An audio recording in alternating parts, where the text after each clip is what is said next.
अस्सलाम वालेकुम वरहमतुल्लाहि वबरकातुहू।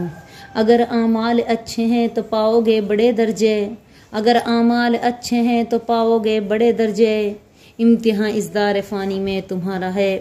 तो मुअज़्ज़ज़ सामीईन किराम, आज मैं आपके सामने कब्र जो कि आखिरत की पहली मंजिल है, इसके मुताल्लिक बयान दूंगी कि किन चीज़ों की वजह से हमें आज़ाब कब्र दिया जाएगा और किन चीज़ों की वजह से अल्लाह रब्बुल आलमीन हमें आज़ाब कब्र से महफूज रखेगा। तो काफिर और मुनाफिक के लिए कब्र आग का गड्ढा है, सांप बिच्छुओं का घर है। मोमिन के लिए कब्र जन्नत की क्यारी है। तो बाज़ गुनाहों की वजह से इंसान को आज़ाब कब्र होता है, जैसे कि पेशाब की छींटों से ना बचना, चुगली खाना, माल गनीमत से चोरी करना, झूठ बोलना, नमाज के वक्त सोए रहना, कुरान की तिलावत ना करना, जिना करना, लवातियत, सूद खाना और कर्ज लेकर वापस ना करना। ये ऐसे छोटे छोटे गुनाह हैं जिनकी वजह से हमें आज़ाब कब्र दिया जाएगा। तो हमें चाहिए कि हम इनसे बचने की कोशिश करें। इंशाअल्लाह ताला हम ज़रूर बच सकते हैं। इसके अलावा वो आमाल जिनकी वजह से अल्लाह रब्बुल आलमीन हमें आज़ाब कब्र से निजात देगा, वो हैं खुलूस दिल से किए गए नेक आमाल। ऐसे आमाल जो हमने अल्लाह के लिए खुलूस के साथ किए हों, उनसे हमको आज़ाब कब्र में निजात मिलेगी।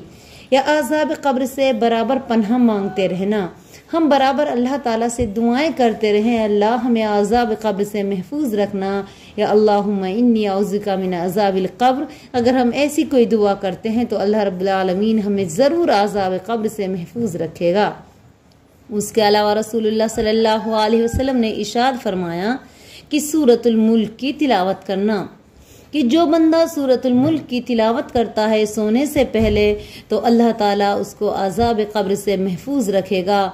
यानी जिस तरह मुर्गी अपने छोटे छोटे बच्चों को आंधी बारिश तूफान में अपने परों के नीचे ढांप लेती है और हर मुसीबत से बचा देती है, इसी तरह सूरतुल मुल्क की तिलावत करने वाले को ये सूरत हर तरह के अजाब से महफूज रखेगी।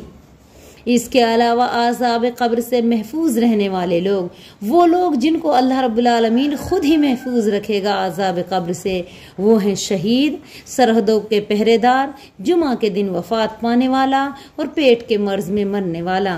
तो अल्लाह ताला से दुआ किया करो कि मौला करीम हमें जुमा की मौत नसीब फरमा, अल्लाह हमें पेट के मर्ज में मौत दे, या अल्लाह हमें शहीदों की मौत दे, ताकि हम आज़ाब कब्र से महफूज कर दिए जाएं।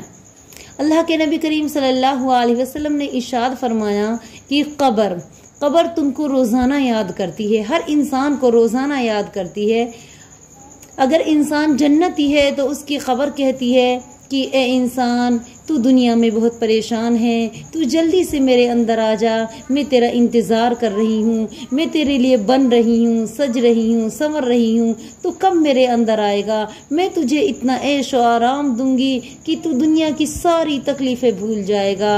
लेकिन अगर हम जहन्नुमी हैं तो हमारी कब्र कहती है, ओ अल्लाह के बदबख्त बंदे, मैं तुझसे अल्लाह की पनाह चाहती हूँ, और कम बख्त, जब तू मेरे अंदर आएगा मैं तुझे इतनी तकलीफ़ें दूंगी, इतनी मुश्किलात तुझे पैदा करूँगी कि तू दुनिया के सारे ऐश और आराम भूल जाएगा। मैं सांप बिच्छुओं का घर बन जाऊँगी, मैं तुझे इस तरह दबोचूंगी कि तेरी दाएं पसलियां बाएं पसलियों में फंस जाएंगी। अल्लाहु अकबर। हमें चाहिए कि हम अपनी कब्र के फिक्र करें, हम अपनी आखिरत के लिए, अपनी कब्र के लिए तैयारी करें। ये ज़रूरी नहीं है हमें कल नसीब हो, लेकिन ये ज़रूरी है कि हमें एक दिन मनो मिट्टी तले जाना है। और मनो मिट्टी तले लोग सुकून से हैं अगर उन्होंने दुनिया में अपने रब को रब माना, अपने रब के सामने झुकते रहे, अपने रब की इताअत व फर्माबरदारी करते रहे, रब के कानून पर चलते रहे, वमा खलक़तुल जिन्न वल इंसा इल्ला लियअबुदून पर अमल करते रहे, तो वो मनो मिट्टी तले भी जन्नत की क्यारियों में हैं।